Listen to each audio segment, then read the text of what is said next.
we're going to tie a quick Frenchie. Again, I've got a size 14 jig hook with a 7/64 bead and my fluorescent orange thread. I've got some small copper, or actually I want gold wire to go with my gold bead. Got some small gold wire. Copper wire is coming up next. I'm going to lay that next to my hook. And I'm just going to take a loose wrap and cinch down. And I'm going to take that all the way back to my bend of my hook. I'm holding the wire out in a slight angle. That's helping guide my thread wraps one behind the other for a nice smooth underbody. I'm going to stop at the bend of the hook, just right about between where the barb and the point would be. Maybe just one less. I'm going to take pheasant tail. This is a lovely, nice color on this guy. I'm going to take about 6 fibers off of that. That's going to be our tail and body.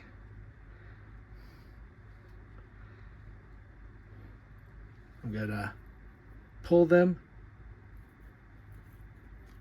out and perpendicular to the stem of the feather to line the tips, and then I'm going to cut them off.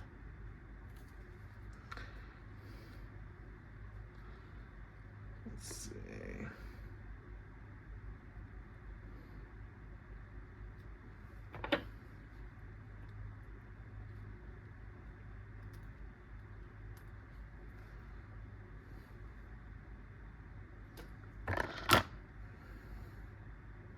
I know nymphs don't have 6 tails, but these can be a little brittle, so you've got 3 to use and 3 to lose. I'm going to measure roughly half a hook length, right about there. I'm going to transfer that to the back, grab that to the left.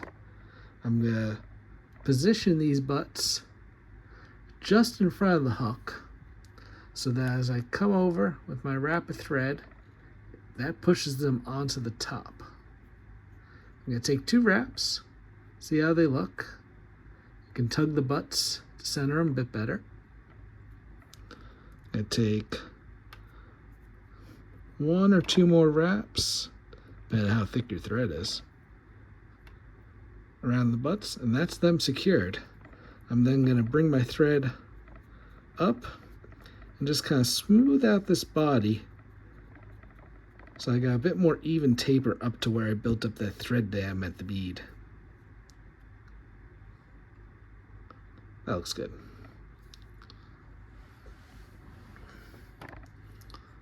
I'm going to take my pheasant tail. I'm just going to slowly bring it forward.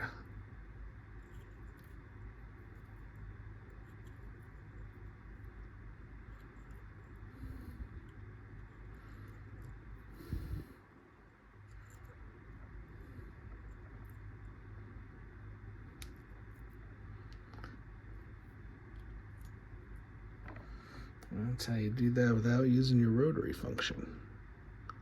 Do I want to put 1 more wrap there? I think right about there is good. One nice thing about putting it there is your tag butts of pheasant kind of fit into that slot of the bead. Now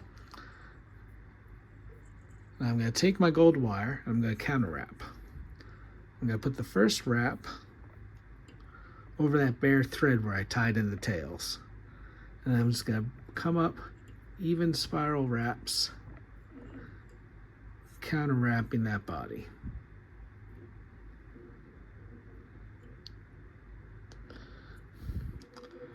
Now it's kind of hard to tie this in going like this because I'm wrapping in different directions. The thread wants to push the wire that way, and that's going to loosen your wraps. So instead what I do is I use the wire to change thread directions. I take the thread, bring it over the wire and down, and now I've changed direction and I'm wrapping this way. And that's going to tighten that wire.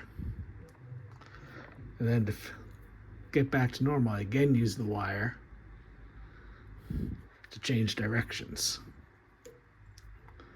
And rather than cutting that wire, what I'm going to do is I'm going to hold a little tension on my thread so nothing shakes loose.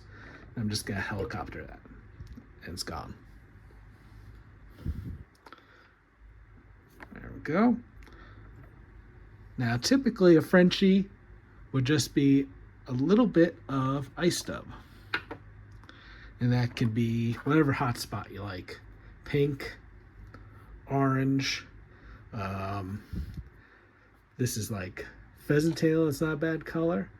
I've got gray, can even be a nice color. They make like a UV gray that's just as sparkly.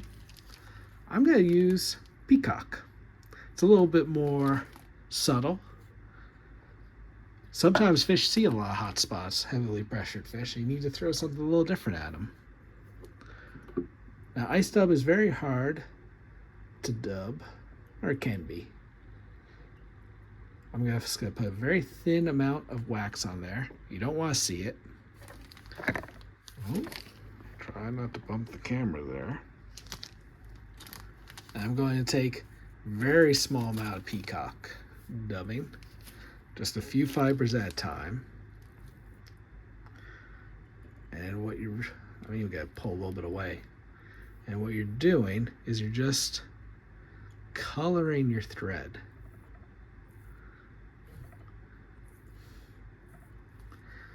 With a very coarse dubbing, those very small pinches, just a few fibers, helps lock it onto the thread. I think of it as that first very small pinch grabs onto the thread like so, and then that second small pinch grabs on, interlocks, and that makes your noodle. Because this is very coarse, it can be hard to get it to sit right. It can be hard not to just get it to come off your thread, like it's kind of trying to want to do there. But that looks pretty good. And that's not much. That's an inch, barely. You can still see the thread through the dubbing. That allows you to put a small amount and lock it down with more thread. Each wrap over top of it locks it down and holds that very coarse, loose dubbing down even better. And now, just like before, I'm going to take a little bit of head cement on my thread.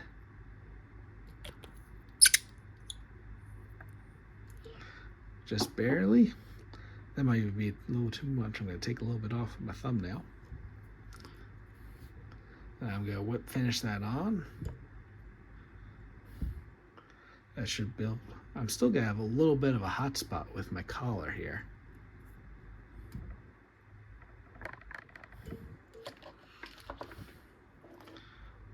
Nick my thread out of the way, and we're done. If you have any stray fibers, you can give those a snip. But otherwise, that's a completed Frenchie. The only difference between this and the standard is maybe that ice dub be pink with pink thread, or fluorescent orange with fluorescent orange thread. But this is also a Frenchie, and it's also very effective. You could change up the bead color. Could have copper bead, copper wire. Gold and red wire is also very good. So you can switch it up, try and throw something different than the guy downstream is throwing.